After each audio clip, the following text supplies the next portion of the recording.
Buenas noches. Primeramente les saludo a todas las personas que me acompañan. Licenciada, ¿me escucha usted bien? Sí, escucho bien. Ok.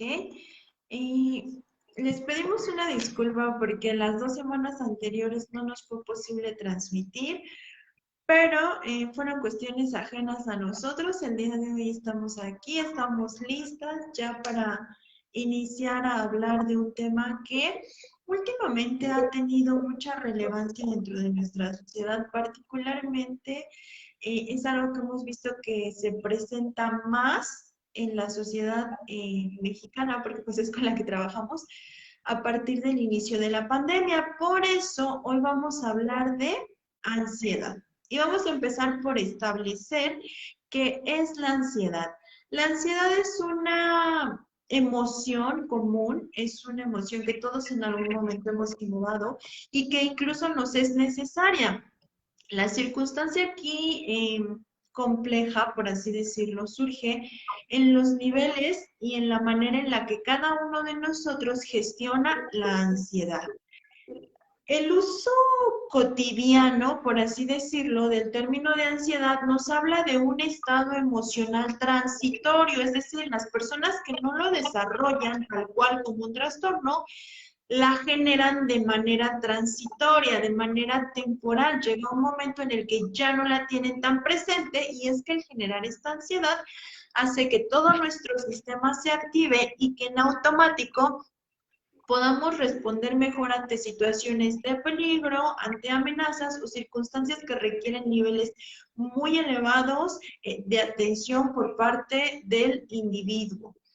Entonces, decíamos que al ser un estado de tensión transitoria en algunas personas, en aquellos que no lo desarrollan como trastorno, lleva a una toma de conciencia ante los peligros intensos y a respuestas fisiológicas que genera el cuerpo a partir de un estrés. Licenciada, ¿hasta aquí hay algo que nos quiera complementar? De reconocer que la ansiedad no es del todo dañina, al contrario, esta nos ayuda a mejorar la activación positiva entre las situaciones.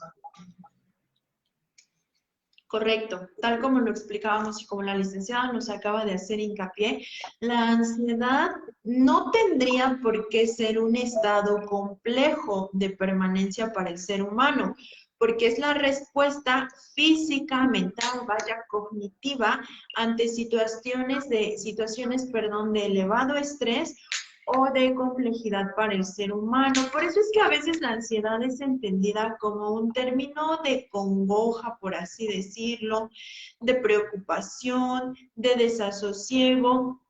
Cuando ésta se convierte en un problema es cuando nosotros comenzamos a generarla en torno al futuro o a circunstancias de incertidumbre. Cuando nosotros nos anticipamos ante un peligro, sea real o imaginario, de una manera intensa, entonces podemos entrar en la parte de generar un trastorno de ansiedad. Y dentro de este trastorno de ansiedad, pues ya se desarrollan múltiples síntomas físicos que acompañan a este estado de alerta constante, decíamos. Algo que cabe mucho mencionar, algo de lo que tenemos que hacer bastante hincapié es que las situaciones actuales, tanto sanitarias como el elevado uso de tecnología, como las exigencias económicas, laborales, vaya, que el mundo nos ofrece o nos pide, han llevado a que las personas generemos niveles de ansiedad más elevados si los comparamos con épocas anteriores, con los de nuestros antecesores, pues ellos no generaban el mismo nivel de ansiedad porque sus respuestas, su estilo de vida no exigían, debido a que la ansiedad va muy ligada a las circunstancias que el ser humano vive. Siempre, siempre, siempre el ambiente que nos rodea es un determinante, no solo para el desarrollo de ansiedad, sino de cualquier otro trastorno de índole mental. Licenciada, ¿hay algo que nos quiera agregar o continúo? Sí, nuevamente, como se mencionó entonces, en todas las personas la ansiedad es algo normal. Decíamos que es adaptativa, mejora el rendimiento y como mencionabas, la capacidad de anticipación a la respuesta.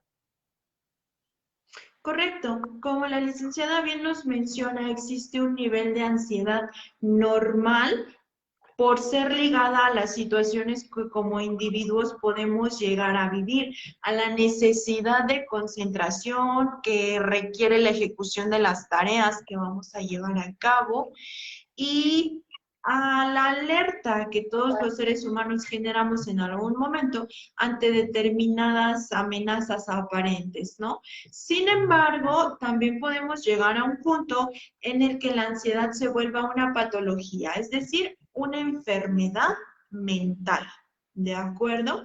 ¿Cómo sabemos cuando la ansiedad se está volviendo una patología?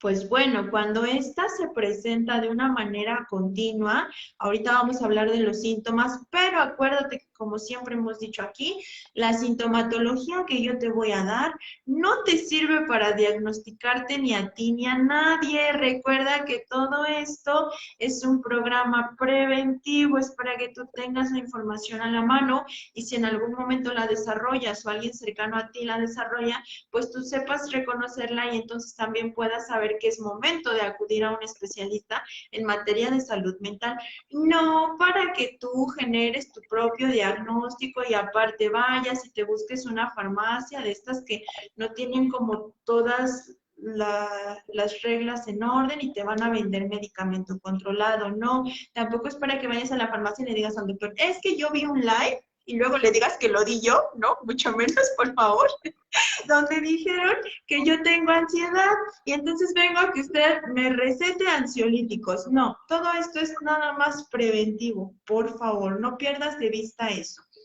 Decíamos que la ansiedad se puede volver patológica cuando no se presenta de manera proporcionada y cuando se convierte en una constante dentro de la vida del individuo, a tal manera que llega a que el mismo pierda su funcionalidad. Es decir, es tanto el estado de hipervigilancia, el sentido de alerta que la persona llega a desarrollar, que ya no se puede adaptar a hacer sus tareas cotidianas, ya tiene complicaciones para trabajar, para ir a la escuela, para dormir, para todo aquello que en algún momento desarrolló sin problema alguno. Es en ese momento cuando la ansiedad comienza a volverse patológica, cuando ya no es una respuesta proporcionada ante el evento de incertidumbre o de peligro que se está generando frente al individuo. Licenciada, ¿hay algo que nos quiera complementar o continuamos? Aquí algo interesante que se puede mencionar es que inicia desde el miedo, pero el miedo es necesario para la supervivencia humana. Entonces aquí lo que necesitamos es evaluar cuando ese miedo nos hace perder el control, cuando se siente miedo incluso hasta la muerte, porque este miedo llega a superar cierto umbral y es como cuando se convierte en patológico y de ahí pasa al ataque de pánico, donde se acentúa mucho la ansiedad. Correcto, la ansiedad puede tener como base el miedo, y lo hemos dicho aquí muchas veces, el miedo no necesariamente tiene que ser esa emoción a la que se nos ha enseñado a correr y a decir, no, no lo quiero sentir, a evitarlo a toda costa, no. El hecho de que nosotros generemos miedo o un estado de alerta o hipervigilancia, como lo es la ansiedad, nos lleva a cuidar de nosotros. El problema es cuando tu miedo se vuelve tan grande que decimos, ahora presentas complicaciones para desarrollarte dentro de cualquier ámbito en el que tú con anterioridad eras funcional. Por eso es importante que nosotros aprendamos a ubicar cuando nuestra ansiedad está más elevada de lo regular, cuando está presente durante periodos extendidos de tiempo y las formas en las que ésta nos alcanza. Y sobre todo el que podamos ubicar si el peligro que yo percibo es real o es imaginario, porque la ansiedad va muy de la mano con un pensamiento complejo, vaya. ¿A qué me refiero con complejo? tú sientes que existe un peligro y tal vez no haya una base para que lo creas de esta manera, pero lo piensas, la ansiedad siempre, siempre lleva implícito el pensamiento rumiante. Lo piensas y lo piensas y lo piensas y entre más lo piensas, más peligros aparentes se generan en torno a esta circunstancia que te está creando una inquietud. Y entonces aparece el mal no solamente en cuestión de pensamiento, sino también fisiológico. Buenas tardes, Esther Milán Martínez. Y Joel Guzmán también nos manda saludos. Muy buenas tardes, Joel. Muy buenas tardes, Eliseth. Los invito a que si durante el transcurso de este live tienen alguna pregunta, pues nos la escriban, nos la hagan llegar. Y si tenemos una información concreta para responder, lo vamos a hacer. Y si no, les prometo que abrimos la siguiente semana el tema para que les podamos dar la información, no solamente lo más certera posible, sino bien fundamentada, funcional, de fácil acceso. Recuerden que pues estos live los hacen ustedes y también son para ustedes. La ansiedad, decíamos, también presenta síntomas corporales. La ansiedad regularmente podríamos denominarla como con tres principales componentes. El fisiológico, que obviamente conlleva consigo un estado constante de alerta, de hipervigilancia, en donde el sujeto siempre siente que algo malo le va a pasar, en donde a veces se siente o se cree que todo el mundo lo mira a uno. Dentro de esto, pues se pueden desarrollar también otros trastornos paranoides por la misma dinámica que la ansiedad genera dentro del cuerpo. El estado afectivo es muy importante, decíamos, como con principal ingrediente el miedo, y el cognitivo. Una característica muy particular de la ansiedad es que el individuo cree o duda más bien de sus capacidades de afrontamiento, de sus herramientas personales, cree que no puede hacer uso o que no tiene herramientas para afrontar cualquier situación que le está surgiendo. Y es entonces cuando siente que pierde el control ante cualquier amenaza o daño aparente que se pueda llegar a causar. Licenciada, ¿nos aporta algo o continuamos? No, continúa. Ok. Aunque la ansiedad es una reacción, decíamos al inicio de este live, pues sí, normal e incluso necesaria para todos los seres humanos, es una reacción psicológica que nos prepara para el peligro futuro, también puede ser un síntoma psiquiátrico. De hecho, la ansiedad es uno de los trastornos más comunes a nivel mundial, ¿de acuerdo? Dentro de las enfermedades psiquiátricas, al generar una estadística, nos damos cuenta que de los que se posicionan a la cabeza está precisamente la ansiedad. Algo muy particular aquí es que la ansiedad no es una enfermedad clasista, ni exclusiva de un género, ni mucho menos. Se puede presentar en hombres y mujeres de cualquier estrato social, se puede presentar inclusive en niños y se puede originar a partir de un evento que para algunos pudiera ser insignificante o a partir de sucesos trascendentales, de traumas marcados, muy marcados, de situaciones complejas en la vivencia del ser humano.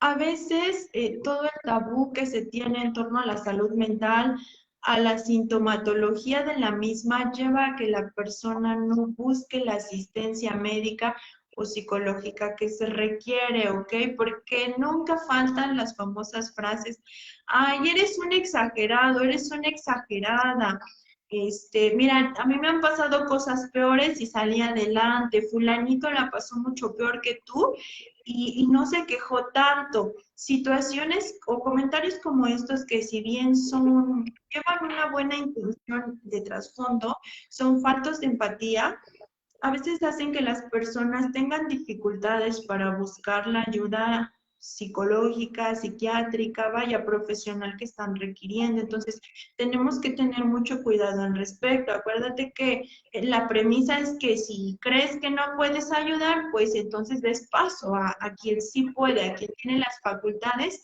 necesarias para hacerlo. Afortunadamente hemos avanzado un poco, un tanto, en lo que tiene que ver en torno al diagnóstico de la ansiedad y al tratamiento de la misma para ambos sexos. Todavía nos queda mucho que hacer, pero ya llevamos buena parte del camino recorrido.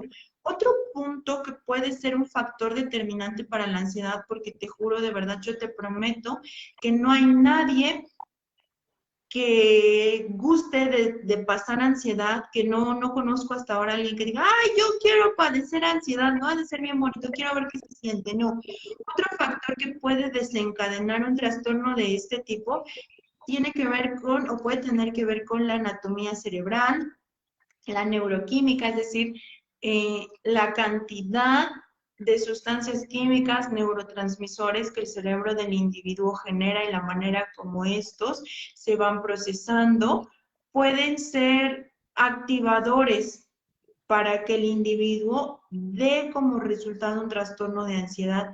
Los estímulos ambientales, decíamos hace un ratito, el estrés en sobremanera, un trauma que el individuo llegue a sufrir, maltrato, hemos hablado aquí mucho de cómo esta parte del maltrato es un gran influyente en el desarrollo infantil y pues sí, los niños con niveles de exigencia altos, ya sea académicos, ya sean en rendimientos deportivos, niños sometidos a niveles de maltrato exacerbados, niños que han pasado por violencia sexual, pues son niños tendientes al desarrollo de trastornos de ansiedad.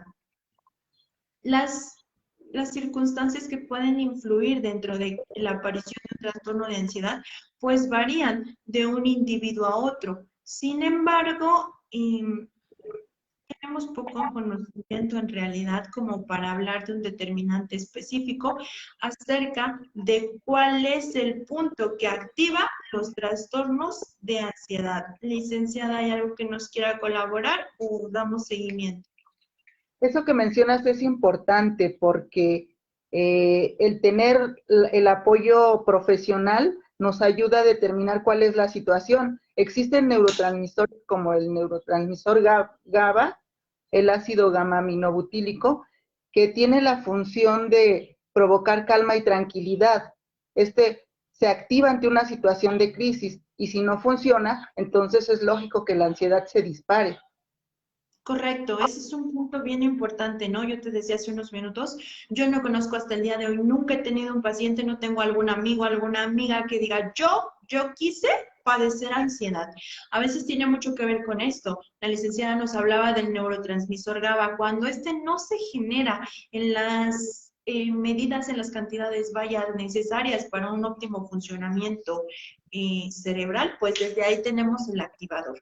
Y a esto súmale las altas exigencias de la vida, a esto súmale ahorita el encierro de la cuarentena, la zozobra en medio de la que todos vivimos, y pues bueno, tienes una mezcla perfecta para el desarrollo de un trastorno de ansiedad.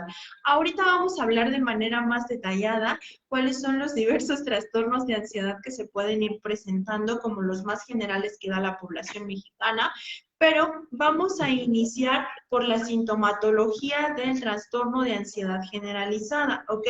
Recuerda que según el DSM-5, manual de diagnóstico que se utiliza para diagnosticar, valga la redundancia, dentro de las enfermedades mentales, debes de presentar 6 o más síntomas durante un periodo de al menos 6 meses. Hoy al hacer la investigación para este live encontré un punto referenciado dentro de un artículo médico de bastante fiabilidad, pero no puedo decir sí o no, porque para mí, dentro de mi conocimiento, la afirmación es nueva.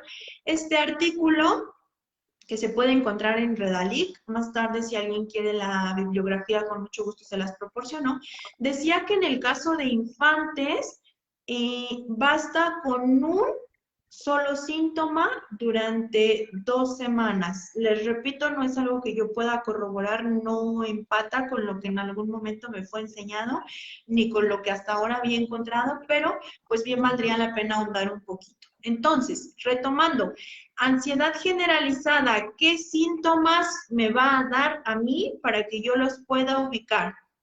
Síntomas motores, síntomas físicos, temblor, dificultad para la concentración, perdón, sensación de agitación o de ahogo, dolor en los músculos, ya sea hormigueo, dificultad para moverlos, inquietud, una tendencia fácil hacia sentirme fatigado, dificultad, decíamos, para respirar o este sentimiento de que me estoy ahogando, palpitaciones, una especie de taquicardia, sudoración, manos frías o muy húmedas, el que aparentemente sientas como de pronto mucho calor o mucho frío en todo el cuerpo, pero los pacientes lo describen como una sensación de adentro hacia afuera, ¿no? Dicen, yo siento que el calor empieza a invadir mi cuerpo desde adentro o el frío hacia afuera. Boca seca, mareos, sensación de inestabilidad, como de perturbación, mucha angustia, escalofríos, el sofocarte de una manera constante, micción frecuente. ¿A qué nos referimos con micción frecuente? La tendencia constante, más allá de lo normal, a orinar o a defecar. Una dificultad para tragar, la sensación del famoso nudo en la garganta, el que de pronto siento que me voy a ahogar, inclusive al no estar comiendo absolutamente nada. Un estado permanente de hipervigilancia, la dificultad para concentrarnos, el pensar de una manera constante que algo malo, algo muy malo, que no sé de dónde, no sé cuándo, no sé cómo, no sé por qué, va a ocurrirme a mí. Una alarma exagerada, una mente como en blanco, con la dificultad para centrarse en una tarea o establecer una escala de prioridades. Dificultades en el sueño, alteraciones en el apetito, dolores de cabeza, sobre todo esa parte del dolor de cabeza o de las dolencias musculares por el nivel tan alto de tensión que llega a generar el individuo. Molestias torácicas, es decir, aparente conflicto en el estómago también, las dolencias o aquello que aqueja mucho el estómago también regularmente va muy de la mano con la parte de la ansiedad, y palpitaciones, dificultades en la digestión, ya sea, decíamos que siento que me ahogo al tragar, aunque no esté literalmente tragando nada, una cuestión de náusea constante, diarrea, dolor abdominal, mareo, sudoración excesiva, preocupación excesiva, dificultades de concentración, problemas de memoria, olvido constante, irritabilidad, sobre todo mucha irritabilidad, el sentir de manera constante que me voy a enfermar, que me voy a morir, que me estoy volviendo loco, que pierdo el control, un nerviosismo constante, de pronto estos tics musculares que se presentan en donde de manera involuntaria alguna parte de tu cuerpo se mueve, son como básicamente los síntomas más comunes de un trastorno de ansiedad generalizada, ¿no? Hablamos nada más del general. Y algo que tienes que saber, algo en lo que yo sí quiero hacer mucho hincapié es que aunque dentro de esta circunstancia de sentir la ansiedad, de pronto parezca que te vas a ahogar, que tu corazón está latiendo tan rápido que te va a dar un infarto, que te falta el aire, si bien son respuestas fisiológicas, es algo que en realidad no está pasando. No te va a dar un infarto, no te estás ahogando, no te vas a atragantar. Es la respuesta que tu cuerpo está generando ante elevados niveles de estrés. Por eso es importante que tú acudas a consulta, que no te tomes nada más un té, digo, si te funciona está súper bien, pero es importante que acudas a consulta. No te va a bastar con un té, no te va a bastar con acostarte, no te va a bastar nada más con salir a un lugar en donde te dé mucho el aire. No, necesitas ir a terapia para que tu terapeuta o tu psiquiatra, según sea tu caso, o ambos, te enseñen a reconocer esta sintomatología en tu cuerpo y a gestionarla, porque a veces lo que ocurre es que tienes esa sensación de ahogo. Fíjate, decíamos que la ansiedad es un constante sistema de alarma. Tienes la sensación de ahogo y aparte tu ansiedad te lleva a pensar que te vas a morir, que algo muy malo va a pasar. Y entonces en medio de ese pensamiento rumiante decíamos de que algo muy malo me va a ocurrir, de que me estoy ahogando, doy vueltas al pensamiento, lo hago más grande y entonces, por supuesto, mis síntomas físicos crecen y yo de verdad siento que me voy a morir. Y lo que tienes es un ataque de ansiedad. Licenciada, ¿nos quiere compartir algo? Sí, entonces la ansiedad es una combinación de pensamiento y reacciones fisiológicas propias relacionadas con el miedo de que algo malo va a suceder. Y esto da sentimiento de miedo, temor e inquietud, lo que activa un mecanismo defensivo a un sistema de alerta ante situaciones consideradas amenazantes. De ahí la importancia de que no ingieran sin la debida medicación de un psiquiatra, porque a veces esos tratamientos no funcionan porque se deja de tener la activación fisiológica, pero la sensación de miedo interna sigue activa. Ese es un punto bien importante. Me ha tocado ver mucho y si bien quiero hacer hincapié en lo que cada live decimos, yo respeto el trabajo de todos los profesionales, particularmente el de las áreas de la salud, no solo por pertenecer a una de ellas, sino porque sé que son también de las áreas más desgastantes. De verdad, todo mi reconocimiento a los médicos, especialmente estoy hablando de ellos.